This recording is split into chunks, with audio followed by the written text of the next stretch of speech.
네, 브리핑에서도 말씀드렸지만은 자유한국당 나경원 원내대표의 교섭단체 대표 연설 후폭풍이 거셉니다. 지금 민주당하고 자유한국당하고 강대강으로 부딪히는 건 뭐 싸움은 싸움이라고 보는데 이게 3월 임시국회가 또 스톱되는 거 아니냐 이런 걱정도 좀 들기도 합니다. 이 상황 어떻게 지켜보고 있는지 민주평화당 박지원 의원 연결해 보겠습니다. 안녕하세요. 네, 안녕하세요. 박지원입니다. 의원님도 어제 그 본회의장에 계셨죠? 네, 그렇습니다. 네. 어떻게 보셨나요? 글쎄요, 뭐 일부 언론에서 외신에서 그러한 표현을 썼다고 하더라도 국민을 상대로 하는 정당 대표 연설에서 대통령을 김정은의 수석 대변인이다. 네. 또 올바른 대북 관계를 위해서 노력하는데 밑도 끝도 없이 북한만 옹호한다. 이러한 표현은 지극히 적절하지 못했다. 네. 잘못됐다. 이렇게 느꼈습니다. 네. 보면은 뭐 김정은의 수석 대변인이다라는 말도 있었지만은 뭐 각종 뭐 반미, 종북, 뭐 운동권 이런 약간 색깔론도 그렇고 원색적인 비난들이 굉장히 많이 포함되어 있었습니다. 뭐 전체적으로 다 원색적인 비난이었지만은 네. 물론 야당의 정당 대표 연설이기 때문에 네. 대통령 정부에 대해서 비판할 수 있습니다. 그렇죠. 그렇지만은 국회 연설이기 때문에 조금 더 표현이 순화되었으면 좋았을 법했다. 네. 이렇게 느꼈습니다. 그렇지만 네. 민주당도 네. 몇 번의 항의를 할 수는 있지만은 네. 그러한 것을 들어줘야 됩니다. 네.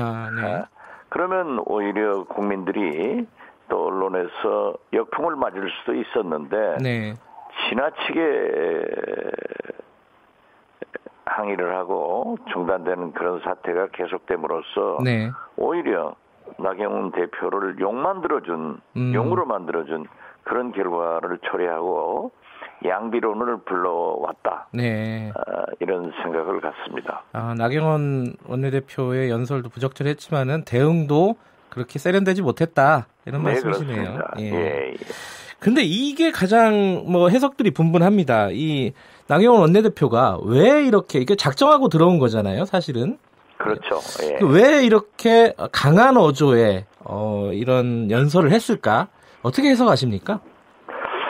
지금 한국당으로서는 네. 문재인 정부를 특히 문재인 대통령을 강하게 비판함으로써 네. 지금까지 어려움에 처했던 보수 세력을 결집시켜 보겠다고 하는 그런 전략도 있겠지만은 네. 황교안 대표 체제가 들어서면서 자기들의 지지도가 올라가고 있기 때문에 네. 여기에 좀 박차를 가하겠다 이런 것을 생각했지 않았나 생각합니다. 지지도 상승에 대한 뭐 자신감 이런 표현일 수도 있다 이런 말씀이신가요? 네, 그렇습니다. 네. 네. 근데 총선이 내년이지 않습니까? 그렇습니다. 사실상 총선이 시작된 거 아니냐 이런 해석도 있더라고요. 어떻게 보세요? 뭐 1년 남았으니까 정당으로서는 준비할 수 있지만은 정치는 생물이기 때문에 또 민심은 시시각각 변하기 때문에 결코 뭐 총선 전국이다라고까지 진단할 수는 없다고 생각합니다. 그 더불어민주당이 의원총회 열어가지고 국가원수 모독죄를 한번 검토해 보겠다라는 취지의 발언을 했습니다. 이건 어떻게 보십니까? 글쎄요, 뭐 국가 원수 모독죄라는 죄명도 없고, 그러한 법은 이미 88년도 없어졌기 때문에 구태여 그러한 표현을 쓴 이유도 모르겠습니다만은 대통령의 명예훼손을 시켰다 하는 것을 강조한 민주당의 뜻이라고 생각합니다. 이게 지금 제일 걱정이요. 사실 2019년 들어가지고 국회가 오랜만에 처음으로 열린 거 아니겠습니까? 그렇습니다. 7, 80일 공전하다가 열렸습니다. 이 연설을 또 기화로 해서 국회가 또 스톱되는 거 아니냐 이런 걱정이 있어요. 어떻게 보십니까? 그렇게 진척시켜서는 안 되고 네. 오늘 본회의의 바른미래당 정당 대표 연설을 듣기 때문에 네네. 그렇게 진전시켜서는 안 될 겁니다. 네. 또 민주당도 한국당도 거대의 두 정당이 언제까지 국회를 공전시키고 네. 민생과 지금 현재 북한의 비핵화 네. 이러한 문제를 외면할 수 없기 때문에 네. 국민적 요구가 있어서 절대 그런 일은 없어야 된다. 네. 또 없을 것이다 그렇게 봅니다. 지금 가장 큰 현안이 이제 선거제 개혁 패스트트랙 올리는 거 아니겠습니까? 뭐 사법개혁 패스트트랙 등 예. 여러 가지가 있습니다. 지금 패스트트랙이 바른미래당 쪽에서 약간 불협화음이 나오고 있습니다. 여야 자유한국당 빼고 4당이 합의가 되는 줄 알았는데 바른미래당에서 좀 우려하는 목소리가 나오고 있어요. 그렇죠. 뭐 바른미래당에서도 그러한 네. 의견이 나오고 있기 때문에 네. 그것은 4당 네. 지도부에서 잘 논의해서 결정됐으면 좋겠습니다. 예. 언제까지 이 선거제도 개혁이 예. 이루어지지 않으면은 이건 역시 국민들이 국회를 불신하는 그런 네. 일이기 때문에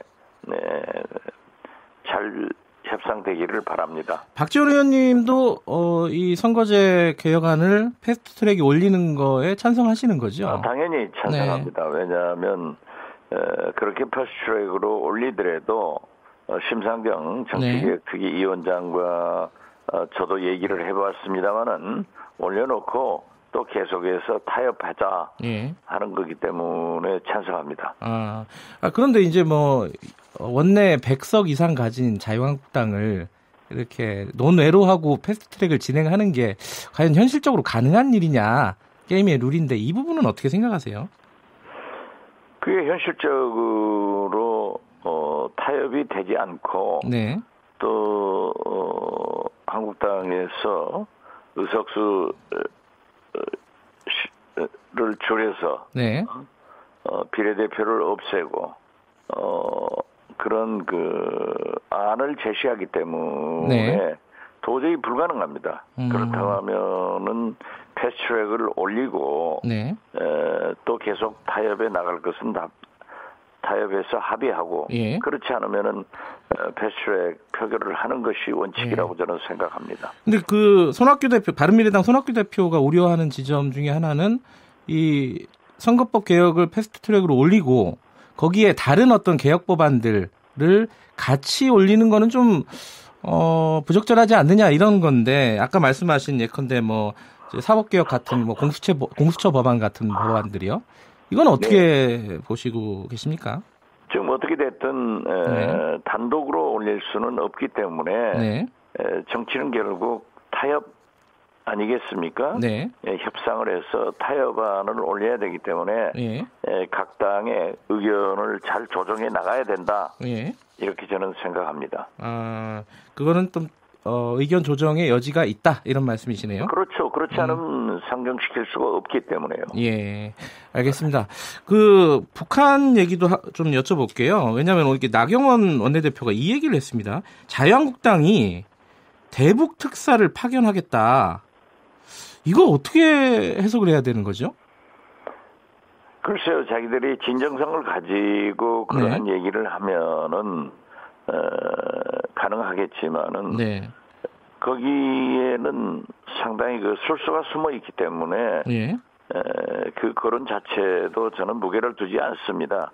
지금 현재의 정부의 대북 협상에 대한 반대를 그렇게 표현한 것으로 보지 현실성이 없기 때문에 논할 필요조차도 없다 그렇게 생각합니다. 반대를 표현하는 거지 실제로 뭐 특사를 파견하겠다는 마음이 아니다 이런 말씀이신가요? 그렇죠. 그리고 특사를 파견한다고 하면은 북한에서도 받아들여야 될 것 아니에요. 그건 뻔한 일이죠. 그렇기 때문에 반대를 위한 그러한 꼼수다, 오기다, 저는 그렇게 봅니다. 진정성이 없다 이런 말씀이신데요. 네네. 원내대표 연설에서 그 얘기도 나왔습니다. 그 김현철 통일부 장관 후보자에 대해서 반대 입장을 분명히 했는데요. 이게 좀 인사청문회가 순탄치 않을 것으로 예상이 돼요. 이 부분은.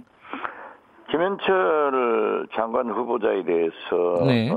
한국당에서 당연히 보수 정당이기 때문에 여러 네. 가지 문제 제기를 하겠지만은 네. 일단 청문회 결과를 봐야 뭐라고 얘기를 할 수 있겠죠. 예.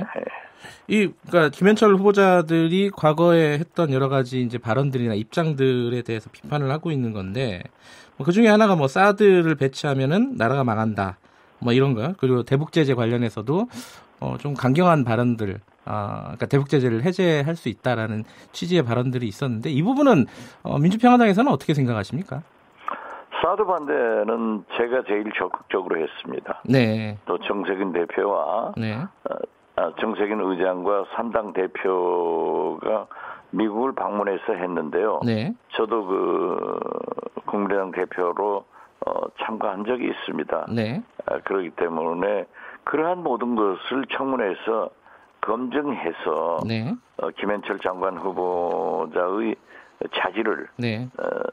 한국당에서는 당연히 검증해야 할 것이고 네. 거기에 대비해서 김현철 장관 후보자의 소신을 네. 한번 들어보는 것은 필요하다. 예. 이렇게 생각합니다. 예, 일단 청문회에서 지켜보자라는 말씀이신데. 네, 그렇습니다. 사실 나경원 원내대표의 연설 중에 상당 부분이 이제 대북 관계에 대한 얘기이지 않았습니까? 지금 이제 북미 회담이 이렇게 약간 교착 상태에 놓여 있는 상황에 대한 비판인 것 같아요. 이 상황을 지금 어떤 식으로 좀 풀어나가야 될지 그게 지금 걱정입니다. 그 북한에서 계속 강경 표현들이 나오고 있고요. 북한에서만 강경 표현이 나오는 게 아니라 미국에서요, 참. 미국에서 많이 나오죠. 예. 북한은 다시 예. 완전한 비핵화를 하겠다라고 네. 하는 의지를 계속 네. 표명하고 있기 때문에 결국 처음으로 다시 돌아가서 문재인 대통령의 역할이 크다고 생각합니다. 따라서 문재인, 트럼프, 김정은 이 3박자가 맞아야 네.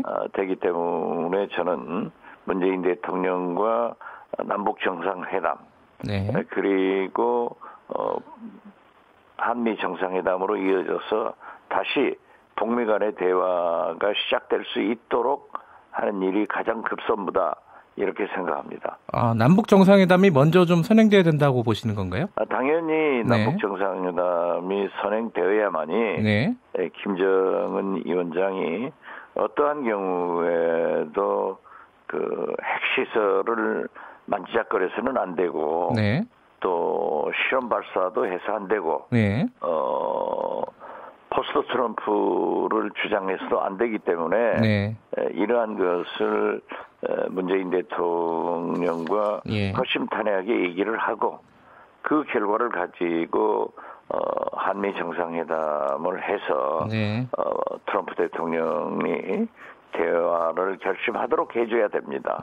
그리고 트럼프 대통령도 귀국 기내에서 문재인 대통령께 그러한 것을 해달라고 요청하지 않았습니까? 예. 그러니까 미국에서 강경한 발언을 쏟아내고 있지만은 남북 정상회담을 하는 것 자체는 크게 부담스러운 상황 아니다 이런 말씀이신가요? 왜냐하면 미국에서 저런 상황인데 좀 부담스러울 수도 있을 것 같아요. 북한을 따로 만나는 게. 그렇지는 않습니다. 미국도 강경한 발언을 쏟아내고 있으면서도 북한과 대화를 하겠다. 이런 거기 때문에 오히려 미국은 남북 정상회담이나 이러한 것을 굉장히 바라고 있다. 저는 그렇게 해석합니다. 미국도 바라고 있다 이렇게 보시는군요. 네, 그렇습니다. 그렇기 때문에 거듭 말씀드리지만은 트럼프 대통령이 기내에서 문재인 대통령께 전화하셔서 그러한 요구를 했지 않습니까? 그럼 미국도 강경한 발언을 쏟아내고 있지만은 북미 간 대화를 하겠다. 이런 것을 표현하고 있기 때문에 미국의 또 간절히 바라고 있다. 저는 그렇게 바로 해석합니다. 알겠습니다. 오늘 여러 가지 말씀 고맙습니다. 여기까지 듣겠습니다. 네, 감사합니다. 민주평화당 박지원 의원이었습니다.